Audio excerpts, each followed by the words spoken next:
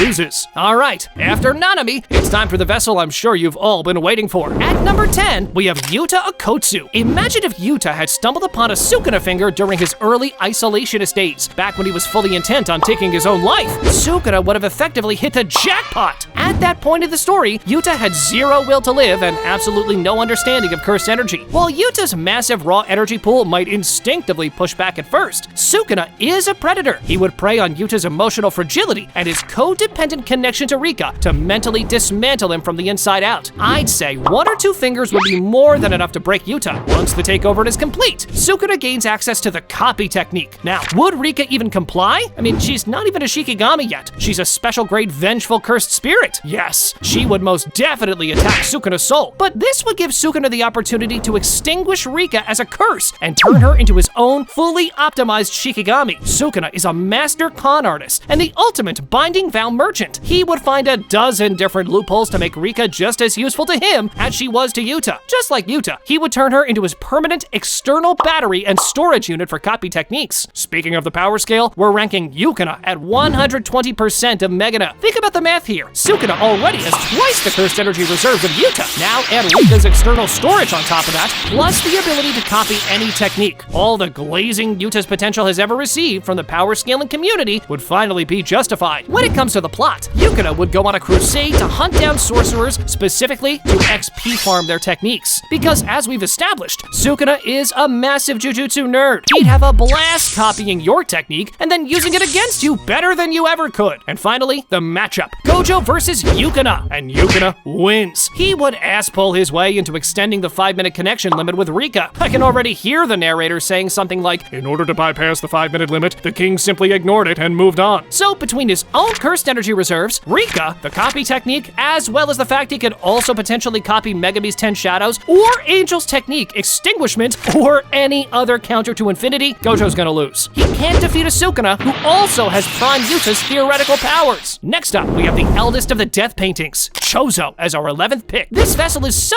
terrifyingly compatible that it's almost hard to believe. To understand why, we have to look at Choso's origin. Unlike Yuji, who was genetically engineered to be a cage designed to suppress Sukuna, Choso is a half-human, half-curse hybrid. Because of this, his body likely wouldn't resist Sukuna's fingers at all. After all, his biology is built to host and iterate on cursed power. But the mental takeover is where it gets truly dark. Remember, Choso's entire world revolves around his brothers. So imagine a scenario in Shibuya where Choso intervenes while Jogo is trying to force-feed Yuji those 10 fingers, and he ends up ingesting the fingers himself. He could strike a binding vow with Sukuna where he voluntarily gives up his body to him on the sole condition that he leaves Yuji Itadori alone. Next, how overpowered is Sukuna with blood manipulation, which is the inherited technique of the Kamo clan? Well, Sukuna would immediately optimize Choso's blood toxicity to a level we've never seen, and he'd be as slick with the technique as current Yuji is in Jujutsu Kaisen Modulo. But there'd be a twist. Sukuna would create create supernova orbs infused with cleave, which, when they explode, apply blood toxicity and microscopic cleave simultaneously. He could even create a combo move using the pressure of blood manipulation to condense his divine flame into a precision point explosion. Overall, we're ranking Jujutsu at 97% of Megana. The only reason he doesn't hit that 100% mark is that he still lacks the type of wind condition that Maharaga provides. But still, in terms of pure versatility, he gets high-speed projectiles for long range, blood shields for defense, and the ability to harden his blood internally for physical stat boosts. And continuing with the plot, to completely break Choso's soul, Sukuna may even decide to consume the other death painting wombs to integrate the unique properties of their blood directly into his own biology. Finally, we have Gojo versus Jujutsu. Even with all that versatility, Gojo's still gonna take the win, because Sukuna still lacks a conceptual way to bypass the infinity barrier in this form. Without an adaptation mechanic or a space-cutting slash, he eventually runs out of options against the Six Eyes, unless he uses the Heian era form. But just to keep things simple, we're only gonna consider the Heian era form for Todo. Moving on to our 12th vessel, we have the potential special grade Kinji Hakari. He has a strong sense of self. I mean, the reason he got himself expelled was because he had beef with the Jujutsu higher-ups. But Hakari isn't invincible. If you were to stuff him with 14 or 15 of Sukuna's fingers, even his fever would be overwhelmed by Sukuna's raw, malicious, cursed energy. And by the time Sukuna eats the rest of the fingers and finishes the ritualistic bath, Hakari's body would be under his control. And you just know Sukuna would absolutely love the high-stakes nature of Hakari's private pure love train. Now, this is a pachinko-themed technique that revolves entirely around the domain expansion, Idle Death Gambit. Now, let's consider Sukuna's Jujutsu proficiency. He would somehow rig it by manipulating the conditions of the domain to guarantee a jackpot every single time. Or even better, combine the pachinko mechanics with his open barrier Malevolent Shrine. Imagine Malevolent Shrine where Sukuna himself is invincible and has unlimited cursed energy for 4 minutes and 11 seconds. Or, in order to make the unkillable mode even more certain, he can use a binding vow to reduce the jackpot time in exchange for a near-perfect probability of getting unkillable mode. Even 6 seconds of an invincible, unlimited energy Sukuna would be too much for literally everyone. I'd say this is 105% of Megana. You have to keep in mind that Uraume personally stated that the speed of Hakari's regeneration actually surpasses that of Sukuna's. Next, when it comes to the plot, it can happen during the Culling Games, where Sukuna, in Yuji's body, acts out, catches Hakari off guard, and feeds him a finger. We'll get Kashimo versus Sukuna sooner, or more like, it'd be Kashimo versus Hakuna Matata. Anyway, against Gojo, the unlimited healing and reverse curse technique would allow Sukuna enough leeway to remain unaffected by the unlimited void. And while Gojo is still burnt out from the collapse of unlimited void, he can defeat him. But if there's one vessel who may even surpass this theoretical peak of power, then that may be Kasumi Miwa. She is our 13th vessel. Though jokes aside, Miwa has average cursed energy and she doesn't even have a cursed technique. All she has are new shadow style techniques, which is basically irrelevant when you compare it to Sukuna's domain amplification. So this would be like if Sukuna were to take over a truly mid-sorcerer without anything to offer him. One finger would be enough for Sukuna's soul and cursed energy to overwhelm her. He'd naturally be disappointed by a clear lack of any cursed technique for him to try. But that doesn't mean Miwa would make him any weaker than how strong he'd be with just his own technique. So we're gonna put this version at 75% of Megana. The plot would happen around the events of Jujutsu Kaisen 0, where first-year Miwa becomes Sukuna's vessel, but ultimately, Gojo would be able to handle this situation easily. Thanks for watching this video! Make sure you like and subscribe, and click on this video next for more great anime content! Go on, check it out!